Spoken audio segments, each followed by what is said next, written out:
In the gate. And they're off.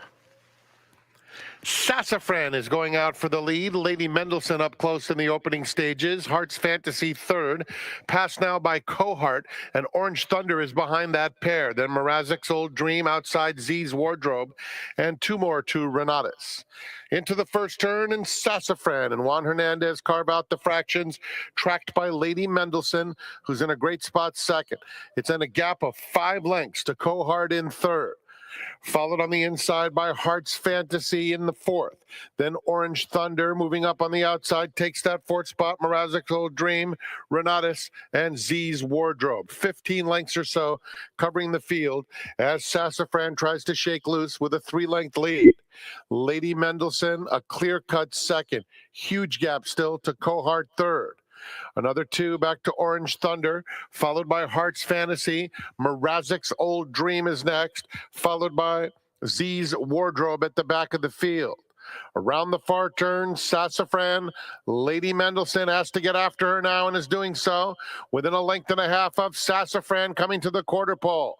It is 8 lengths back to Orange Thunder, a clear-cut third at the top of the stretch. Sassafran's had it all her own way. On the outside, Lady Mendelssohn angles out to try to get her now. Lady Mendelssohn 2 lengths behind at the 16th pole. Now it's a length and a half, Sassafran or Lady Mendelssohn. Sassafran, Lady Mendelssohn gradually getting to her, and here's Orange Thunder coming very fast. It's going to be close, and Lady Mendelssohn gets there. Orange Thunder took off and might have nabbed second in front of Sassafran.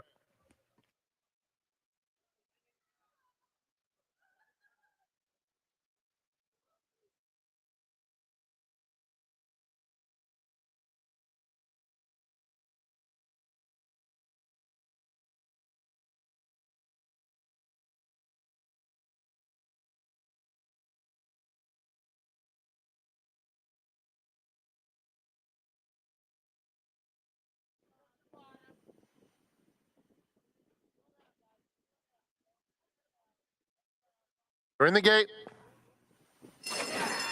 And they're off. Care for Autism is going to the front. Sensational ZZ matches strides. Autism Inspiration, 3 off them in third. Then Misty Dancer and Full Moon Grayson had a rough start and is far back early on. It's Sensational ZZ passing the half-mile pole, a length and a half in front of Care for Autism. 2 more Autism Inspiration and Misty Dancer, and now just 3 more to Full Moon Grayson. They have 3/8 of a mile to go, and it's Sensational ZZ just in front. Care for Autism now bearing down second, and the same could be said for Autism Inspiration, only a length and a half off the top pair third. Misty Dancer has weakened. Full Moon Grayson on the outside.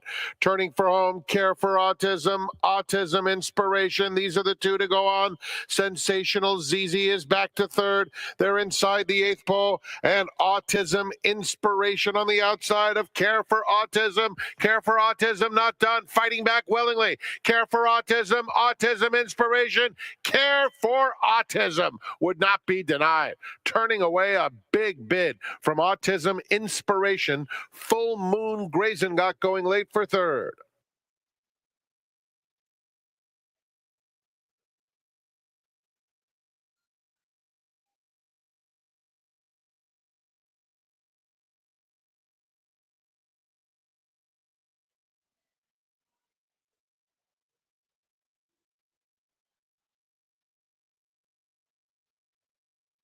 They're in the gate.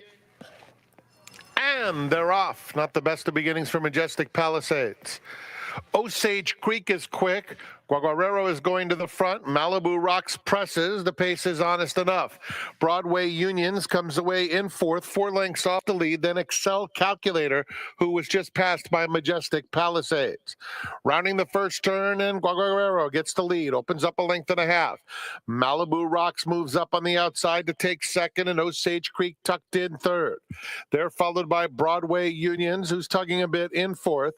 Inside of him comes Majestic Palisades, who's moving up willingly, 3 lengths off the lead, and now it's a pretty big gap to Excel Calculator. Guaguarero goes to the half-mile pole, 3/4 of a length in front. Malibu Rocks down at the rail, Osage Creek. Then Majestic Palisades in the green colors between rivals, and Broadway Unions is outside of him. 3 lengths covers that entire group. 3 more. Excel Calculator gets closer. 3/8 of a mile to go. Guaguarero at the rail, trying to fend off Malibu Rocks. And on the outside of them, Majestic Palisades revving up 3 deep in third. Then Osage Creek, Broadway Unions is fifth, just 4 lengths off the lead. And Excel Calculator. They turn for home. Malibu Rocks on the outside. And at the rail, Guaguarero is back to second. 2 more to Majestic Palisades, trying his best in third. Excel Calculator weaving through traffic, getting into second, past the 16th pole, and Malibu Rocks has opened up and waved goodbye. A prompt favorite, Malibu Rocks by 3. Excel Calculator with good energy second, Majestic Palisades, and Guaguarero.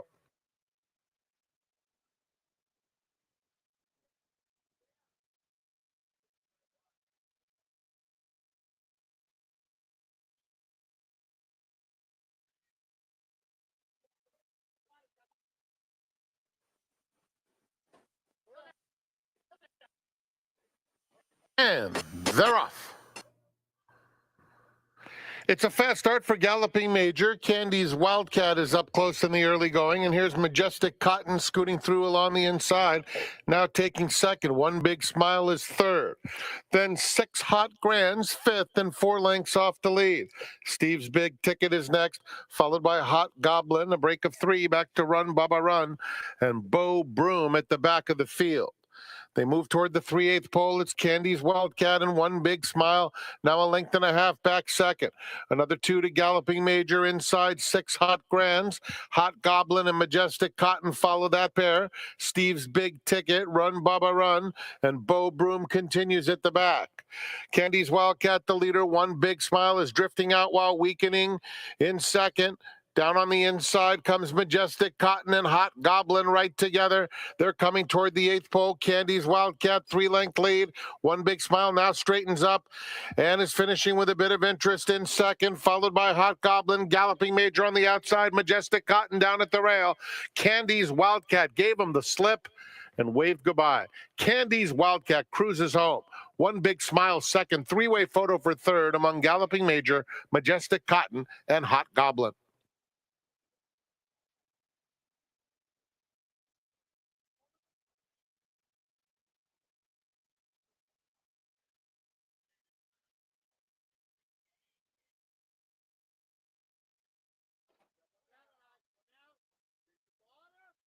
Maria Tall Chief. Bring the gate. And they're off. How about Pavel is going to the front, guilty of having fun, comes away in second. Then it's Hula Prancer right next to Go Cameo. Maria Tall Chief is rushed into contention while 3 deep. Maga Kai toward the back of the field with Hello Kiddo Kiddo, and another 2 back to Big Whoosh, who's reserved and has made it over to the rail. 7 lengths covers the field. How about Pavel leads the way by a length. Guilty of having fun second. Maria Tall Chief is a little bit eager now, suddenly in third, 3 deep, and these 3 are separated by a length and a half. Then Go Cameo on the outside of Hula Prancer. Hello Kiddo Kiddo is outside of that pair. Another 3 lengths back to Big Whoosh and Maga Kai. Half mile to go. How about Pavel leads it by a half length. Guilty of having fun still second. Maria Tall Chief outside of her. Then another 2 to Go Cameo between horses. Hula Prancer. That pair passed by Hello Kiddo Kiddo. Another length back to Big Whoosh, who's looking to start a bid with the blue cap right next to Maga Kai. They have a 1/4 mile to go. How about Pavel trying to cling to this lead? Guilty of having fun looms alongside second. 2 more lengths to Maria Tall Chief in third. And they are followed by Hello Kiddo Kiddo on the outside. And then Big Whoosh, 16th to go. How about Pavel continues to hold on a grim lead. Guilty of having fun on the outside. Here comes Hello Kiddo Kiddo. Driving finish. How about Pavel and Hello Kiddo Kiddo in a close photo? Very close between those 2.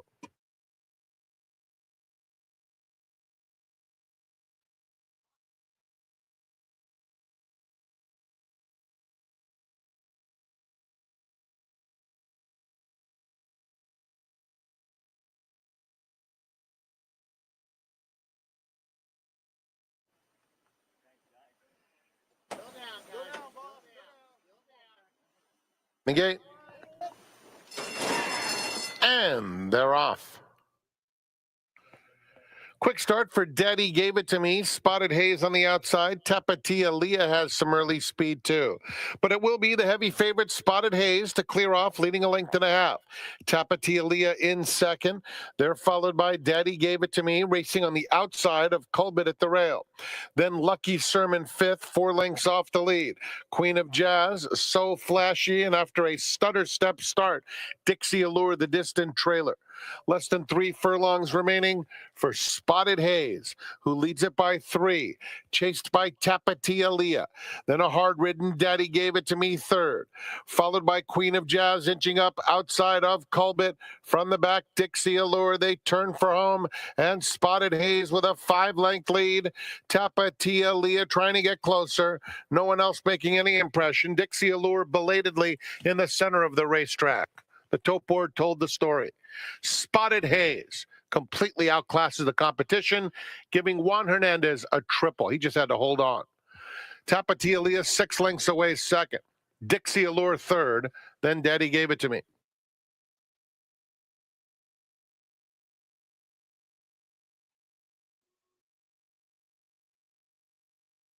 $3 beers and $5 margaritas. Free Fridays at Santa Anita Park. 23 minutes to.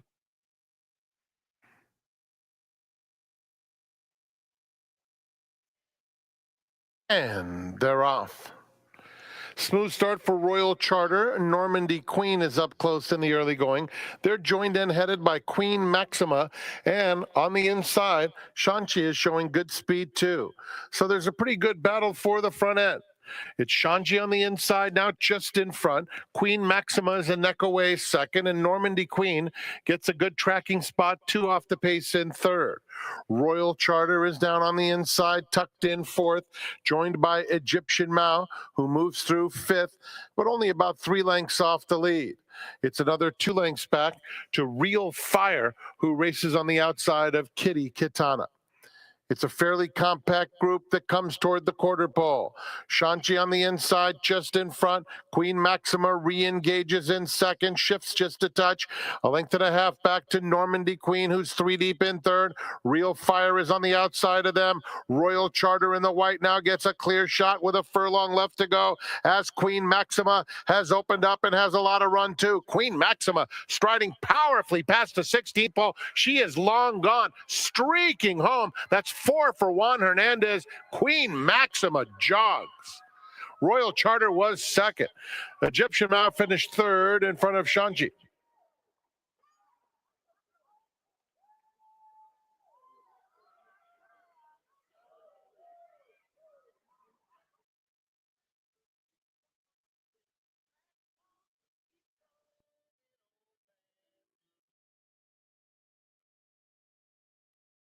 They're in the gate.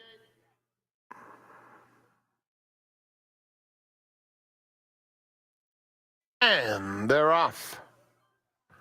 Nini Diamond is quickest out of the gate. Big Pop comes away a joint second outside Quick Kate.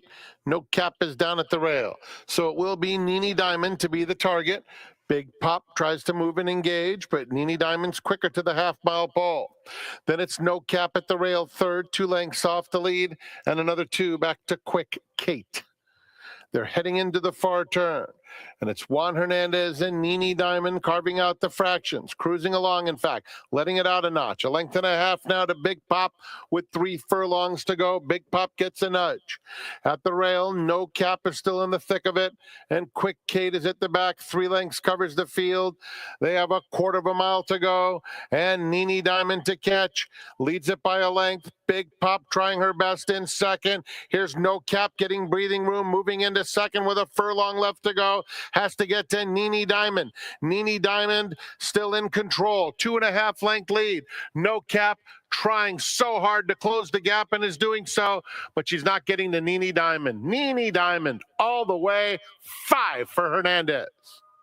No Cap second best. Big Pop third.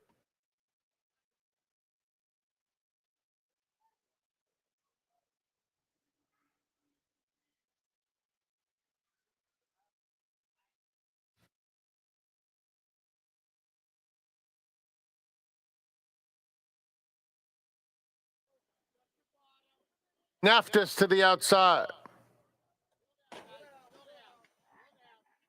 We're in the gate. And they're off. Handsome Ticket gets the first call out of the gate. Down at the rail, here's Sir Maximus. Traveling Show with the red blinkers is also up there, along with Bolt Supremacy, who's only a neck off the lead. Bruckner is in that group. Down at the rail, Schwartzmeyer, Oscar Joy, and the distant trailer is Naftis. They're coming to the half-mile pole, and Sir Maximus has come through on the inside to take a very narrow lead.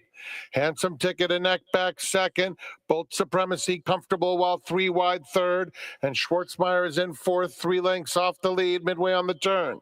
Then it's Bruckner inside Travelin' Show.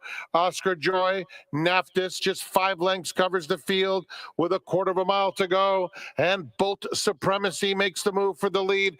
But Handsome Ticket's not done and going on. Handsome Ticket, Bolt Supremacy are head and head inside the final 1/8 of a mile. Then it's Travelin' Show. Schwartzmeyer was in tight, now trying to get through and does get through. And here's Schwartzmeyer. Abel Lescano gets through on the inside, and that was the winning move. Schwartzmeyer wins convincingly.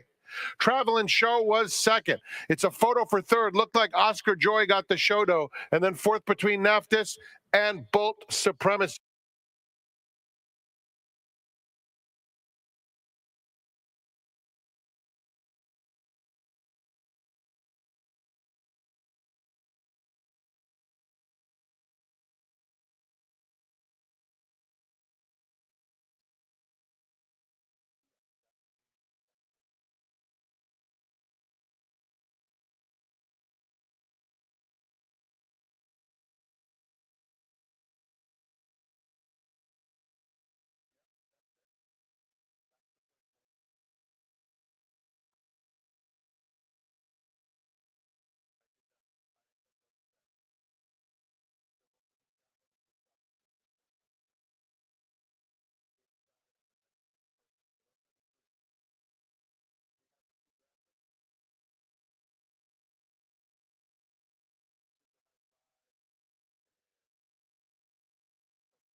It's a simple concept, but it's certainly true at the racetrack. If you're not winning, you're losing. And I'll tell you what, at the Eclipse Awards last night, Southern California was well represented. I'm going to claim 4 California winners. Of course, the equine winners were Citizen Bull, National Treasure, and Straight No Chaser. Congratulations to all those human connections behind the equine athletes. Also, I'll claim Fabian Pratt as our Southern California homeboy. He certainly started his career here, and it's great to see him make a big splash out throughout the entire nation. We certainly knew that was coming, and he certainly delivered last year. Congratulations to Flavian, his family, and also his agent, Brad Pegram. But I'll tell you what, there should have been one more Southern California winner. You know who it was. The male turf horse should have been Johannes. Here's the voting. Rebels Romance only beat him one time, and granted, it wasn't by very much. Got 89 Eclipse Award votes. Johannes got 81. Carl Spackler, 15. That's a bit of a disappointment. Johannes, in my opinion, was the best male turf horse in North America. We've got another winner for our seminar guest today. He's a San Diego wagering ambassador. He's been on here before. My friend from San Diego, last time he made an appearance on the seminar, said, that guy knocked it out of the park. We're hoping for an encore performance today. His name, George Malanche. George, welcome to the seminar. Happy Friday. Tom. Thank you, Tom. It's great to have you here. Did you watch the Eclipse Awards last night, or were you busy with your family? A little bit busy catching up on handicapping. You were doing your homework assignment for today. Exactly. Well, since you brought that up, what type of handicapper are you, George? In other words, I see the racing form in front of you, but I know you go deeper than that. Do you watch race replays? Do you kind of acquire workout reports? I think you're kind of a comprehensive handicapper. I think so. I do a little of everything, but I usually have my windows up on my computer, race replays, XBTV works. Sure. When available. You're spoiled. We didn't have that in the old days. I know. Trust me. Did you come to the track as a young man with your parents? How did it all begin? I did. You know, many of trips to the infield when I was younger. That was a lot of fun, wasn't it? Of course, playing throw some footballs and frisbees around. Exactly.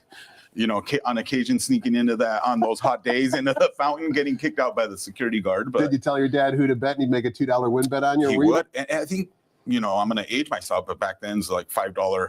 Sure, when I got introduced was the $5 minimum. Correct, for the exactas. Exactly. Yeah. And did any of your other siblings, do you have brothers or sisters? Did they get the passion for the game? They do. Specifically my middle brother. He's just a little further in Simi Valley, so he doesn't get out much, but he's firing, you know, from the comfort of his home. Right on the computer. Correct. Courtesy of expressbet.com. Yes. Yeah, I mentioned in the opening, George, that you're a San Diego wagering ambassador, and I see you walking around a lot, sometimes with VIPs, sometimes with just a regular type of people. Talk to us a little bit about what your job entails. Yeah, you know, our job's mainly just to give, especially first-time visitors to the track, just a behind-the-scenes kind of experience. So tell us what that is, because I know what it is, but the audience doesn't. Correct. So we'll normally try and pinpoint, you know, a group, a family, a couple who look like they're fairly new to the track. Maybe you see them walking around the facility. Correct. Maybe they're sitting up in front runner. You know, we eavesdrop sometimes and hear them, you know, what's an exacta or whatever. And then, you know, that's when we approach them and say we offer a behind-the-scenes experience, so taking them to the paddock. Correct. Take them to the paddock, meet some jockeys, take some pictures by Seabiscuit, then take them down to watch a race, you know, either by the trackside. You know, most of the time, the best view in the house, right on the finish line. Sure. What about in the winner's circle with the winner's circle celebration that we have off to the side of the winner's circle? You know, we try and get them in a picture if possible. You know, most of the time, the you know, thank you to the trainers, the owners are very accommodating because they know how important what we do is to the longevity of the sport and just introducing new people to come out. And I brought a lot of newcomers out to the track myself, and inevitably, as long as someone with you is tagging along with them, they enjoy themselves. The sport can be so intimidating. They don't know what a quarter mile is. They don't know what the final time is. Like you said, they don't know what some of the wagers are. But if somebody like you is there to explain it to them, inevitably, maybe not the entire group comes back, but at least a small fraction of that group wants to come back and learn a little bit more. 100%. And we always start with baby steps, right? Explaining, you know, win, play, show, and then it's funny because we'll have repeat visitors and then they'll graduate in the exactas, exotic wagering. And then little by little, we just explain more and they find it, you know, very valuable. Sure. You're here in the afternoon, George. I'm just curious. Are you here like on Saturday mornings when either Clocker's Corner is open or they have the barn tours where they take the tram? Because that's a really cool experience as well. I do. I've actually been a fill-in for, you know, when I'm called in as a DH for those tram tours. And that's also great, just giving the tour and exposing new fans to that. Do you drive the tram or do you actually just kind of narrate as you're driving through the barn area? A little both. I mean, there was an emergency last week where I was the last man up and you know, drove the tram. nothing hit. No, it was a safe trip. So thank God for that. It's been a long time since I've been on the tram, George. Do you actually stop at some of the barns and do the patrons exit, or you just kind of drive through and just kind of drive through, and we'll pinpoint, certain barns, but there is another VIP tram tour that Iggy runs, and I've helped him with that. Sure. And on that one, we do stop with a specific trainer and get a little more insight on that. And on that paddock tram that you did last week, as an example, I know one of the other stops is maybe to the jocks room to walk in and look at the silks. Yes. Was that part of the tour as well that you did? That is part of the tour. We do that after the actual tram tour. That's half of the tour, and then the other half is a walking tour. And fans always love that. Like getting into that jocks room is just like being, it's hallowed ground. 100%. It's like being in the locker room of a sports team, really. And that's the beauty of our sport, right? Is the Dodgers and the Lakers and the Kings, particularly on game day, there's no way you're going to get access to their locker room or behind the scenes. But yet when we race, racing fans can come out. I would encourage all of you watching to do that, whether you live locally or around the country. Come out in the morning. Clocker's Corner is great. Awesome. The tram tour is great, like you said. And that's just kind of a warm-up for the rest of the day. And, rubbing elbows with just, jocks and trainers. It's like very inclusive environment here. Just everyone's so helpful. If you're intimidated, come out, because there's always someone willing to help. Well, we're lucky to have you on board as our Santa Anita Wagering Ambassador, George. We're going to find out who George likes on today's 9-race card. But before we do any of that, let's toss the microphone over to track announcer Frank Miramati and get the changes on today's card here at the Great Race Place.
Good morning, ladies and gentlemen, and welcome to Santa Anita Park, the Great Race Place.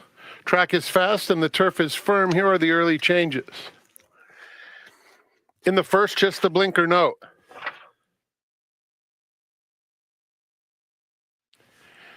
In the second race, start of the early pick 4.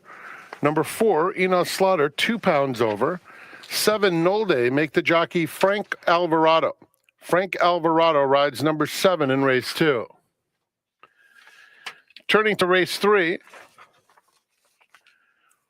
Number 2, Interplay, now ridden by Edwin Maldonado. Edwin Maldonado rides number 2 in race 3. Scratch number 4, Justivar. And with that scratch, there will now be no show wagering in the third. Turning to race 4, start of the pick 6. Scratch number 6, Tahoe Secret. Fourth race, named in memory of Eddie Truman. There's a celebration of life going on at Clocker's Corner today. Race 5 starts the all-turf pick 3. Scratch number 1, Clouseau. Late pick 5 also starts with race 5. Turning to the 6th race, number 8, Toulouse de Trac, will now be ridden by Diego Herrera. Diego Herrera rides number 8 in race 6, start of the late pick 4. Late pick 3 starts with the 7th. Scratch number 2, Shining River. Note that number 6, Amarita, make the jockey Tiago Pereira. Tiago Pereira rides number 6 in race 7. 8th race starts the $5 late double. Number 1, Maysam, the jockey is now Edwin Maldonado. Edwin Maldonado rides number 1. Scratch number 2, Brilliantly, and scratch number 4, Scuzzi. 2 and 4 out of the 8th. And in the 9th race, scratch numbers 11, Stormy Kiss, and 12, AP Lucky Charm. Super high 5 carryover in the finale of $8,869. Enjoy your day at the Great Race Place. Post time in 56 minutes for race 1 at 12:30. We do have the Coast to Coast Pick 5s now on Fridays, Saturdays, and Sundays. And today's Coast to Coast Pick 5 will start with Gulfstream's 9th in a little more than 2 hours. Let's go back to Quigley's Corner and join Tom and George.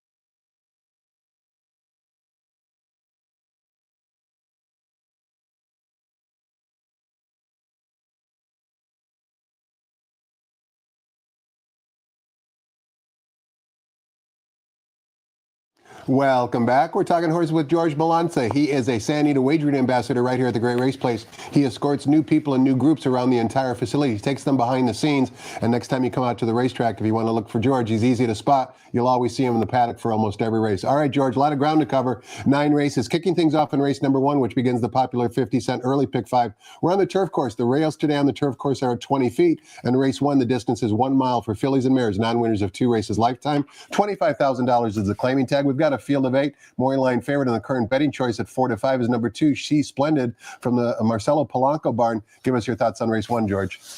Yeah, Tom, on this one, I think I'm not getting too tricky here. I do like the 2, She's Splendid as my top choice. And I also like number 7, Amelia Blue. The 2, I like that race on October 13th. I'm keen in on that race. Same conditions, same distance. Same jockey. Same jockey, yes. So she chased, couldn't get to Cheeky Gal that day, but I think she's in a good spot and looked really good on the workout January 13th on XBTV. Well in hand and just galloped out really nicely in that work. And that race that you referred to back on October 13th, look who she beat, who finished 3rd, Amelia Blue. Correct. I have a feeling that's why you like her as well. Correct. And on that one, in that last race, Amelia Blue, I liked how she battled with Gemine.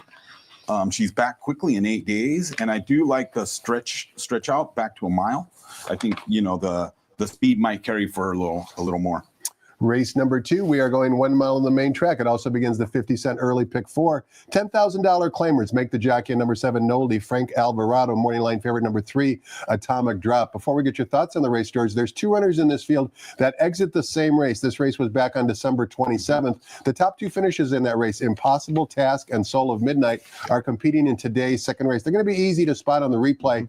Impossible Task is the gray, breaking from the far outside post 7 out of 7. Soul of Midnight is going to be the pace setter, tough beat at the wire, being tagged by Impossible Task. But Soul of Midnight in this replay is going to break from post position number 4. So let's watch the replay of the 6th race back on December 27th and listen to Frank Miramati describe the action. And they're off. Soul of Midnight, Impossible Task is sprinting up on the outside to challenge.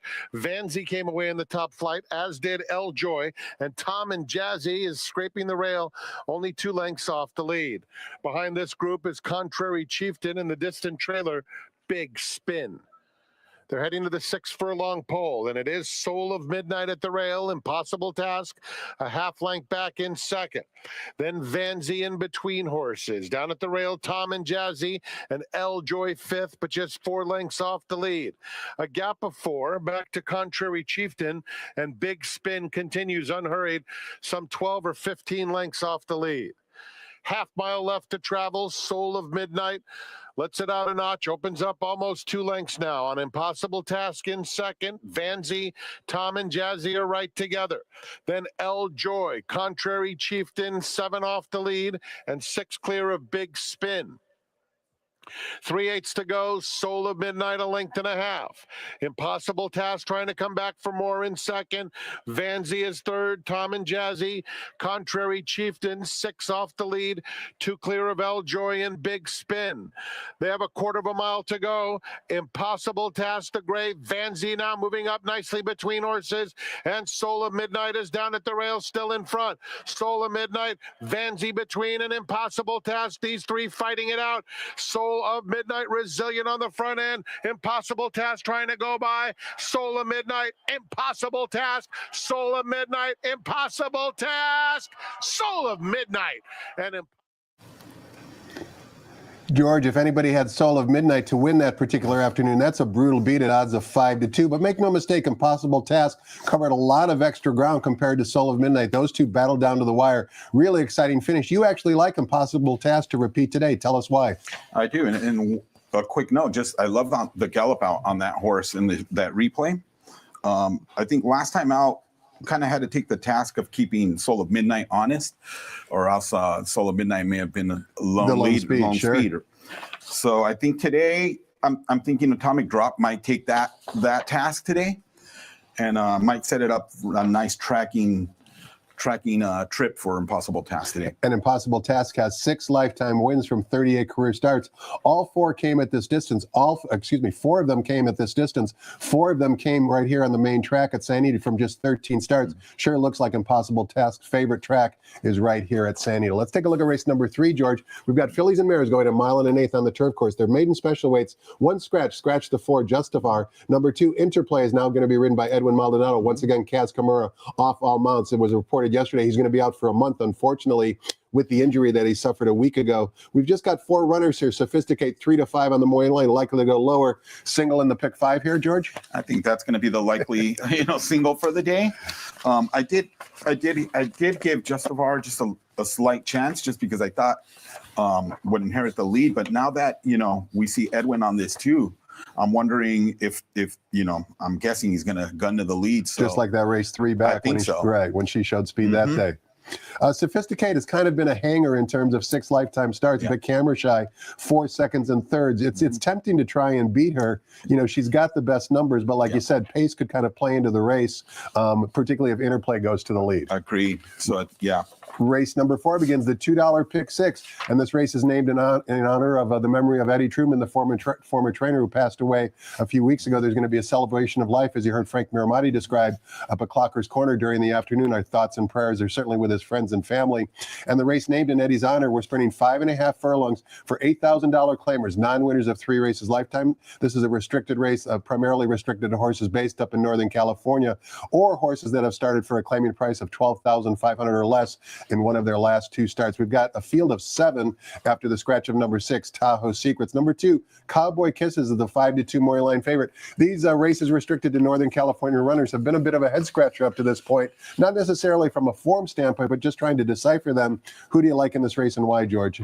I agree with you, Tom. So yeah, these races have been a little tough for me, full transparency, but just trying to get a feel for it. I think my top choice, 3 Pineapple Juice, and I love the versatility in its racing style. You know, last time out, wired the field, 4 back in that non-winners of 2 for 16. He furious close, right? So I think it's going to be a commodity for him to just see how the race plays out and just use his versatility. We see you also like on the graphic, George, number 4, Idiot's Gold. What did you like about this Son of Idiot Proof? I like also his closing style in that race, but I think the drop's could only help him. Fair enough. Let's take a look at race number 5. Begins 2 wagers, both the 50-cent late pick 5 as well as the $3 all turf pick 3 with the reduced 15% takeout. And we kick off both wagers in race 5, going 1 1/8 on the turf course for Calbred. Allowance optional claiming types, non-winners of 1 other than. Scratch the 1 Clouseau still leaves us with a good field of 8, number 5. And the of the Brave is the 5-2 morning line favorite in this particular race. Believe it or not, 6 of the 8 runners exit the same race, and that race was back on December 27th. It was the 9th race, and in this replay, I want you to pay close attention. You can certainly watch any runner you might like looking at them on paper, but visually on the replay, I want you to watch the performance of the horse who's going to break from the rail here. It's Investalot. Investalot in this replay is going to break from the rail. He's going to break from the outside post today, post position number 9, but you be the judge of whether or not you think this horse was best this particular afternoon. So let's listen to Frank Miramaya describe the action of the 9th race on December 27th and watch the runner breaking from post position number 1. And they're off. Even start. Druidic gets the first call, and the of the Brave is now rushing up on the outside to take the lead. Then it's Blame the Classic, who has sharp early foot, and Brazenly is wrangled off the pace in 4th. Little trouble for Investalot racing on the inside of Don't Fight the Fed, who's now 4 lengths off the lead. Smoke 'em Easy is just outside of that pair. The 2 trailers are Moogie Sun and Big George at the back. They move on to the backstretch behind and the of the Brave, who is pushed along by Blame the Classic, a neck away in second. They're followed by a very eager Investalot. Investalot's in a tight spot and tugging pretty hard and nowhere to go at this stage. Druidic right next to him and Don't Fight the Fed in the mix too. Those 5 separated by less than 3 lengths. In the meantime, Brazenly getting a good spot in behind this group. Followed 2 back by Smoke 'em Easy, Moogie Sun, and Big George at the back. Into the far turn, and the of the Brave still there, 3/4 of a length. Don't Fight the Fed on the outside. Druidic is in between those 2. At the rail, Investalot is now taking the 4th spot. Brazenly is underway, has 5 to make up as Don't Fight the Fed powers to the front at the top of the stretch. It's Don't Fight the Fed, a very game, and the of the Brave is not done. He's coming right back on him, and behind them, Investalot tips out in 3rd. Brazenly late, 16th pole. Don't Fight the Fed, and a resilient and the of the Brave. Here is the line. Photo, Don't Fight the Fed, and the of the Brave, then Brazenly, Investalot.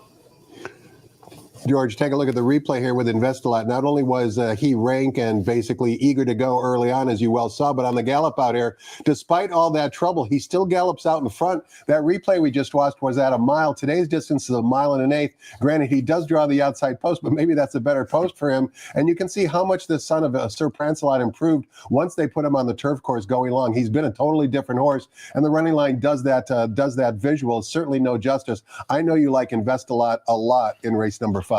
You know, for the same points, Tom, that you made, I mean, there's a lot to like, right? No doubt about it, particularly the 4-1 morning line. 100% agree with that. And, you know, Brazenly always is my second choice just because it's always there, but it was a tale of 2 trips. I really like the 9 on the outside today.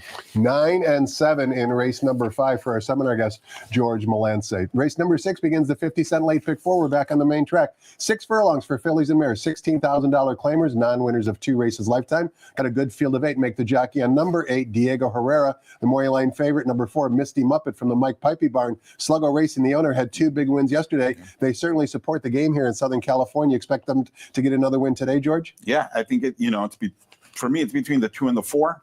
The 2 with tactical speed, I like Gonzalez, who was the jock on her maiden breaking victory, is back. But yeah, Misty Muppet, just a consistent type, right?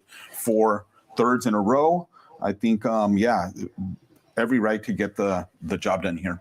And number 2, Shop Till You Drop is also one of the runners you fancy. Going turf to dirt for trainer Richie Baltas. Has a good dirt record on the fast main track. Three attempts, 1 win, 1 second. What'd you like about her? I just think she's going to appreciate the drop. And like I said, Ricky's familiar with her, having that win under his belt.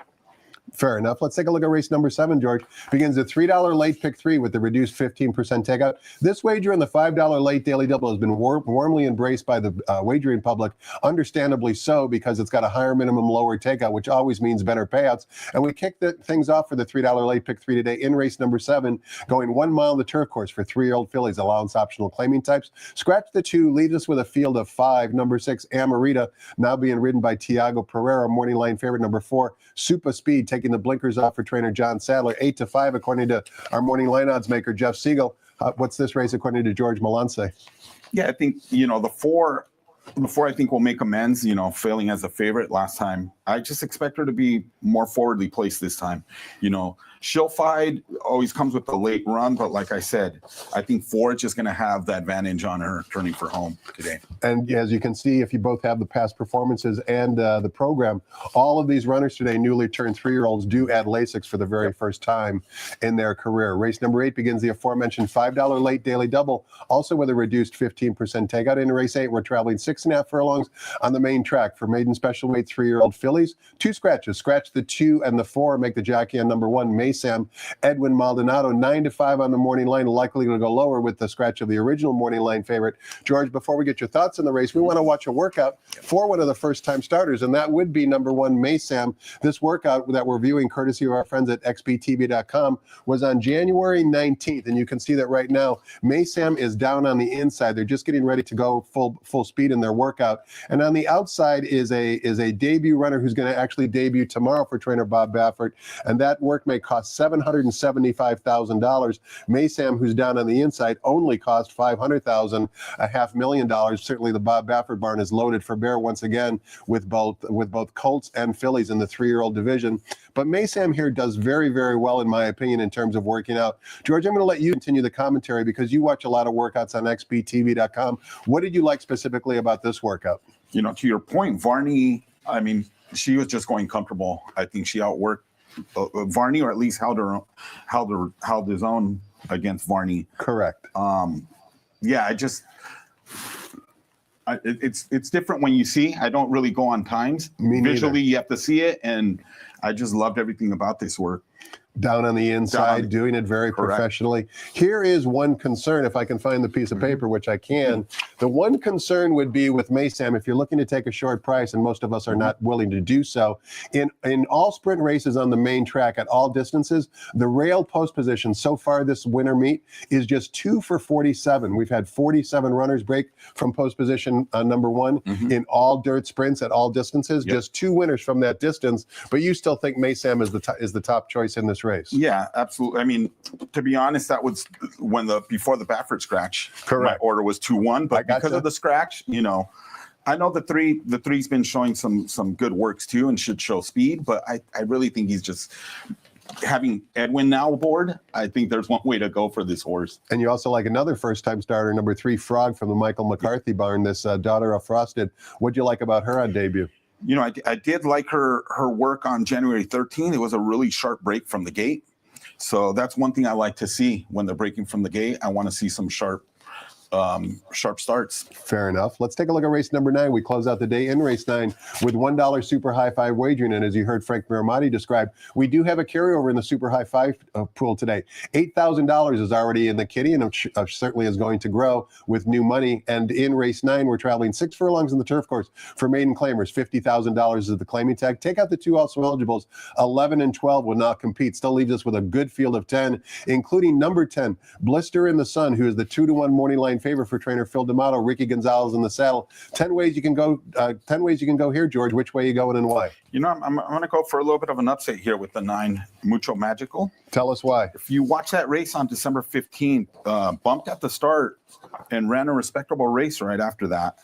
I love a second-time starter. I expect improvement. And then Lasix. First-time Lasix. Fair enough. You also like the outside runner, number 10, Blister in the Sun, who is the morning line favorite. What'd you like about her? I really like that that race back here on October 6th. She just fractions were super fast that day, and she was battling up in front. You know, the fractions were 21:43, 56. I don't think she's going to quite have those fractions to contend with today. So 9 and 10 to close out an excellent card of racing here on a Friday afternoon at Santa Anita. Very good conditions here for racing. Beautiful weather, 70 degrees, fast and firm. As if 9 races wasn't enough for you to handicap, we've got one more wager for you to consider, and that would be the $1 coast-to-coast pick 5. That's right. Every Friday in January, we're offering the $1 coast-to-coast pick 5 with a low 15% takeout and a $1 minimum. You can see 3 of the 5 races are from Santa Anita, but it will begin in Gulfstream Park, race number 9 at 1:42 p.m. Pacific time. Make sure you get involved. The payouts are always very well, again, because of that low takeout and high minimum. Want to thank you so much for watching. Keep in mind, live racing resumes tomorrow at noon. We've got 10 races scheduled. You'll find George Malanche in the paddock, that's for sure. George, thanks so much for your time and insight today. Really appreciated having you on, and keep up the great work you do with all our new customers. thank you, Tom. Thanks to all of you for watching. Hope you have a great afternoon, everybody. Enjoy the day here at Santa Anita.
Ladies and gentlemen, please rise for our national anthem.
Good afternoon and welcome to Santa Anita Park, the great race place. The track conditions are brought to you by John Deere.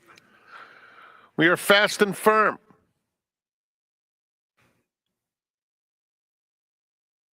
Rail on the turf is at 20 feet. Here are the changes. Just a blinker note in the start of the early pick 5 race 1. In the second, number 2, Enos Slaughter, 2 pounds over. 7, Nolde. The jockey is Frank Alvarado. Race 3, no show wagering. Number 2, Interplay, make the jockey Edwin Maldonado. And scratch number 4, Justivar. No show wagering with the scratch of number 4 out of the third. The $2 pick 6 begins with race 4, scratch number 6, Tahoe Secrets. In the fifth, we kick off the late pick 5 and all turf pick 3, scratch 1, Clouseau. Turning to the sixth, late pick 4 begins. 8, Toulouse de Trac. The jockey is Diego Herrera. In the seventh, scratch number 2, Shining River. Race 7, take out the 2. 6, Amarita. The jockey Tiago Pereira. Late pick 3, $3 version, starts with the 7th. 8th race, scratch number 2, Brilliantly. Scratch number 4, Scusi. Number 1, Mesem. The jockey is Edwin Maldonado. And in the 9th, there's a super high 5 carryover of $869. Scratch the also eligibles 11 Stormy Kiss and 12 AP's Lucky Charm. Every Friday is Free Friday here at Santa Anita, which means free admission, free parking, $3 beers, $5 margaritas. And the Coast to Coast Pick 5 is now offered on Fridays as well. It starts today with Gulfstream's 9th. Post time for the opener, 27 minutes at 12:30.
Well, welcome to Santa Anita on this Friday afternoon of racing. I'm Millie Bull along with Jessica Pfeiffer. Firstly, congratulations to all the recipients of the Eclipse Awards. Really huge congratulations to you all. Quite an accomplishment. Yes, it is. I remember being there and getting mine. It was very exciting. So awesome that a lot of them came from the West Coast here at Santa Anita. So that was even better. We're going to get right to race number one because we have a workout we want to show you. It's a mile on the turf course, by the way. Claimers, non-winners of 2 lifetime in for 25,000. And we're taking a look here at the work, and this is She's Splendid, taking the drop-in class for Marcelo Polanco, who actually won the other day doing very similar. Yeah, this filly is working really good here. You can see Hector Barrios aboard, who will be aboard her in the race today, and she is tugging him right along. I love the energy from her in this work. You can just see that she has a lot of it, and she wants to do more than Hector wants her to do, but I love that about her. And, you know, she hasn't won in a while, but she's been running right there every single time, and it just looks, even down the lane towards the end of the work, like she has a lot more to her here. So I like She's Splendid in here. I put her on top as well. The audience has also put her on top at 4-5, so that's a good sign. Indeed. And now, who would you use to try and sort of maybe do a slam dunk exactor in here to try and make some money with a 4-5 favorite? I put the 7 Amelia Blue underneath. I thought that she will have some speed coming into this race out of that 6.5 furlong turf race last time, and where she showed speed that day. I just thought she went maybe a little bit too fast and got a little bit tired at the end. I think if she can get slower fractions on the lead today with Giovanni Franco, she could definitely hang in there late. Yeah, and then I thought that, you know, looking at this field, the number 8 Leopardess, who drew the outside post position with the blinkers coming off, she looked fantastic. In fact, will get the Best Turned Out award, freshly clipped for trainer Bob Hess and her connections. But Leopardess, with the blinkers coming off, I'm wondering if they'll just settle her down a bit, because you can see in her chart lines, she looks to be aggressive in her races. Yeah, and you can't count Bob Hess out at all any of these days, because he has been just tearing it up out here, winning left and right. So you cannot leave Bob Hess off your tickets. And he's actually 20% with the blinkers off angle. So that's a huge percentage for a trainer. He was quiet and confident when he said to me yesterday, I'm expecting to have a good weekend. Wow, because usually he's like, I love this one. So the lone turf winner, by the way, in the field, that is Leopardess as they make their way out. Quickly, Jesse, did you see SpaceX that was launched this morning that came right over Santa Anita from Vanderbilt? I saw the smoke, but I did not see it. It was incredible. And it even left like these, I want to say, these huge sparks behind it. And I almost felt like I could hear it, but it was incredible. So that was fun to see that. Best of luck to you if you're wagering. We've got lots of wagering opportunities, including the Pick 6 coming up later on. But Pick 5 starts right now with an $80,000 pool, and it's growing as we speak.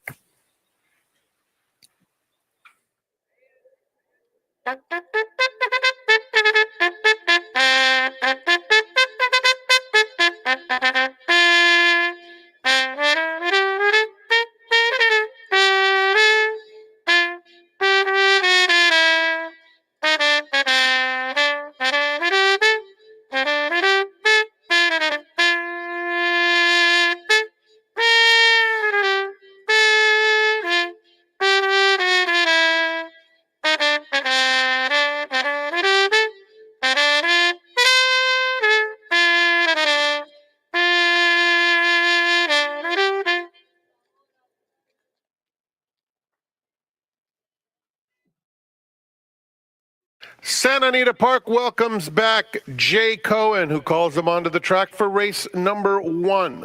Start of the early Pick 5. We are fast and firm, 9 minutes to post.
Happy Friday to all of you watching around the country or wherever the heck you happen to be. First race on the card here, a mile on the turf, 25 non-winners of 2 lifetime. We're looking at the 2 horse, She's Splendid, Marcelo Polanco, the trainer. Marcelo, this horse had a couple of good efforts against the optional 50 group, but now you're coming back down to the 25 non-winners of 2. Is it just a situation where you're putting this horse where you think they fit best? Absolutely. I mean, the other day was it looked like it was going to do something, but the group was kind of tough. So we need to go to a nice group that we can win a race. As far as the turf is concerned here, you've got She's Splendid. She's an 0 for 4 on the turf course, but she's been knocking around there. She doesn't have what I would consider a lot of speed, but she should be forward to place. Have you done anything that maybe changes that style, or are we just going to keep it the same way? We're going to keep it the same way. I mean, I think the first 2 races in here were very decent, and she was at the right moment at the right time. So Hector knows him, so we're okay with that. That's the key. I was going to ask you about that. Hector's been aboard this horse for the previous 3 races. For you as a trainer, when you've got a rider who's familiar that you trust, that's got to feel good. Well, I've been very lucky with Hector, so we try to keep the luck going, keep going. Okay.